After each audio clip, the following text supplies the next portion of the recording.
Assalamualaikum warahmatullahi wabarakatuh. Hari ini kita akan membahas satu topik yang sering dibicarakan ketika berbicara mengenai dunia pasar modal, terutama mengenai saham. Hari ini kita akan bahas sebenarnya ada dua hal yang sering dibahas secara detail di pasar modal itu. Pertama ada maisir atau judi, kemudian yang kedua itu ada garar.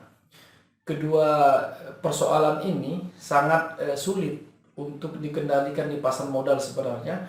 Namun walaupun demikian, pasar modal tetaplah harus dijalankan dengan kondisi demikian. Nanti perlahan-lahan akan dikurangi hal-hal yang berlawanan atau bertentangan dengan larangan-larangan dalam Islam seperti maisir atau judi dan garar. Nah, dalam Islam paling tidak garar itu ada 4 jenis yang sering terjadi di pasar modal yang sering kita lihat. Pertama itu jual beli benda yang tidak diserah terimakan ya. Jadi ketika ada transaksi jual beli tetapi transaksinya itu bendanya tidak diserah terimakan antara pembeli dengan penjual. Ini unsur gararnya biasanya terjadi pada objek ya, objek transaksinya itu. Kemudian yang kedua, jual beli benda yang belum ada. Jadi pembeli dan penjual ya, penjual menjual barangnya, ternyata barangnya itu ternyata belum ada gitu. Nah, ini adalah kategori kedua. Kemudian yang ketiga, jual beli benda yang tidak jelas harganya. Jadi penjual menjual barangnya kepada pembeli tetapi harganya itu tidak jelas.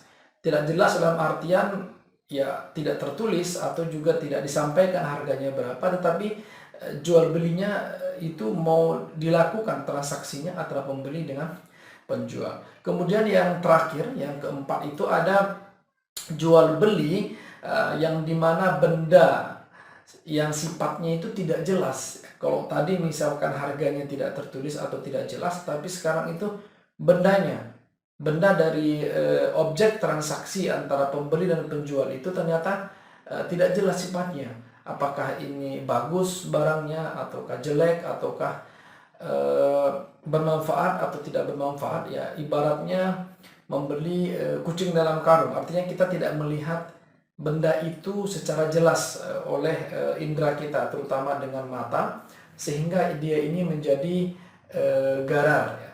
Ini ada empat macam garar yang ada di Islam, dan kemudian itu dilarang, dan di pasar modal itu kadang-kala itu sering terjadi. Nah, contoh garar yang ada di pasar modal, terutama di Bursa Efek Indonesia yang sering terjadi, tetapi itu ada pengontrolannya oleh Badan Pengawas Bursa Efek Indonesia. Itu biasanya contohnya yang paling ringan atau yang sering terjadi di pasar modal itu adalah short selling namanya. Short selling itu adalah satu transaksi yang dilakukan oleh pembeli atau seorang investor ataupun trader. Ketika dia membelinya short selling dalam artian dia membeli dalam waktu yang singkat gitu, dan jadi untuk spekulasi ya, untuk mungkin untuk bisa jadi menaik dan menurunkan harga satu saham itu menjadi tidak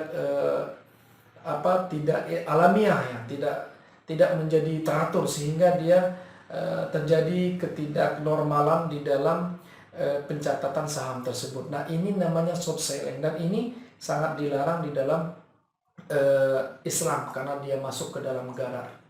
Oke, terima kasih. Assalamualaikum warahmatullahi wabarakatuh.